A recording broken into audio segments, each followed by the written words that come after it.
Hello बच्चों, let's read the question. So the question over here is the deficiency of a hormone increases K positive ion and decreases Na positive ion in the blood. It is secreted by option A is the zona fasciculata, option B is the zona glomerulosa, option C is the target organ and last option is the zona pellucida. Now let's see our key concept. So अगर हम हमारा key concept देखते हैं, so mainly हमें hormone के बारे में बताना है कि कौन सा हार्मोन है जो रिस्पॉन्सिबल है पोटेशियम आयन को इंक्रीज करने में और सोडियम आयन को का कंसंट्रेशन डिक्रीज करने में. सो ये जो हार्मोन है ये कहाँ से रिलीज होता है, कौन से बॉडी ऑर्गन से रिलीज होता है, सो उसका हमें नाम बताना है, body organ. Now let's see, जो हमारा एड्रीनल ग्लैंड होता है, एड्रीनल ग्लैंड जो हमारी किडनी के अबव प्रेजेंट होता है, इसमें दो पार्ट होते हैं एड्रीनल ग्लैंड में, एड्रीनल कॉर्टेक्स और एड्रीनल मेडुला. अगर हम एड्रीनल कॉर्टेक्स की बात करते हैं, कॉर्टेक्स एंड एक होता है हमारा adrenal medulla. Now adrenal cortex को फिर से कैटेगराइज किया गया है 3 लेयर में. एड्रीनल कॉर्टेक्स जो है वो 3 लेयर से बनी हुई होती है. फर्स्ट वन जो है हमारी है जोना ग्लोमेरुलोसा, सेकेंड लेयर है हमारी जोना फेसिकुलेटा जो कि मिडिल लेयर है फेसिकुलाटा, और लास्ट लेयर है हमारी जोना रेटिकुलारिस, रेटिकुलारिस. सो ये आउटर लेयर है, then zona glomerulosa outer layer है, फेसिकुलेटा मिडिल लेयर है, और लास्ट में जो रेटिकुलारिस है, ये रेटिकुलारिस ये है हमारी इनर लेयर. सो एड्रीनल कॉर्टेक्स से कुछ हार्मोन्स रिलीज होते हैं और उन हार्मोन्स को कहते हैं हम कॉर्टिकॉइड्स.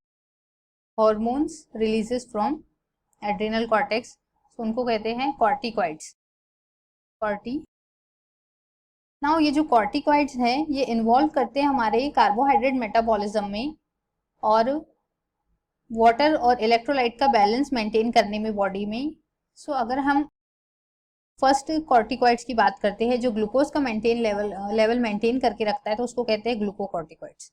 नाउ अगर हम बात करते हैं जोना ग्लोमेरुलोसा जो कि एड्रीनल कॉर्टेक्स की आउटर लेयर है, जोना ग्लोमेरुलोसा. सो ये जो जोना ग्लोमेरुलोसा है मेनली ये क्या करती है, ये सिक्रीट करती है कॉर्टिकॉइड्स जिसको कहते हैं हम एल्डोस्टेरॉन. सो ये जो एल्डोस्टेरॉन होता है ये क्या करता है, मेनली रीनल ट्यूब्यूल पर जाकर ये एक्ट करता है हमारी बॉडी की जो किडनी में पाई जाती है, रीनल ट्यूब्यूल. अब ये जो रीनल ट्यूब्यूल पर ये वर्क कर रहा है, सो रीनल ट्यूब्यूल पर वर्क करने के बाद ये इंक्रीज कर देता है सोडियम आयन का reabsorption. So it will increase the reabsorption of sodium ion. Sodium ion का reabsorption बॉडी में ये इंक्रीज कर देता है और वाटर, और नेक्स्ट क्या करता है ये एक और फंक्शन इसका, removal of phosphate, like excretion का वर्क करता है ये. जो भी बॉडी में हमारे फॉस्फेट आयन्स है, excretion of phosphate and potassium ion. So potassium ion और फॉस्फेट आयन को ये एक्सक्रीट करता है, बॉडी से मूव आउट करता है और एब्जॉर्ब करवाता है हमारी बॉडी में सोडियम आयन को.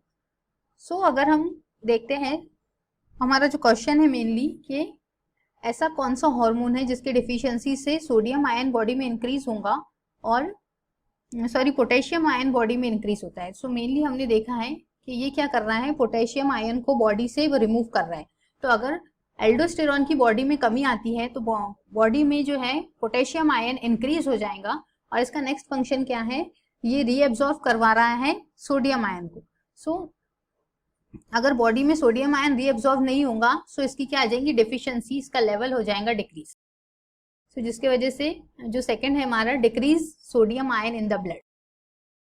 सो अगर हम देखते हैं कि ये जो एल्डोस्टेरॉन है ये पाया जाता है हमारे जोना ग्लोमेरुलोसा की लेयर में, तो अगर एल्डोस्टेरॉन की कमी आती है तो सोडियम आयन का लेवल जो है डिक्रीज हो जाता है बिकॉज एल्डोस्टेरोन क्या कर रहा है, बॉडी में उसको रिटेन करके रख रहा है, रीअब्जॉर्व करके रख रहा है, और पोटेशियम आयन को एक्सक्रीट कर रहा है। बट अगर उसकी डिफिशियंसी आएंगी तो पोटेशियम आयन की बॉडी में नीड बढ़ जाएंगी, रिक्वायरमेंट बढ़ जाएंगी। So option B is our correct option. I hope you understood it well. Best of luck and thank you.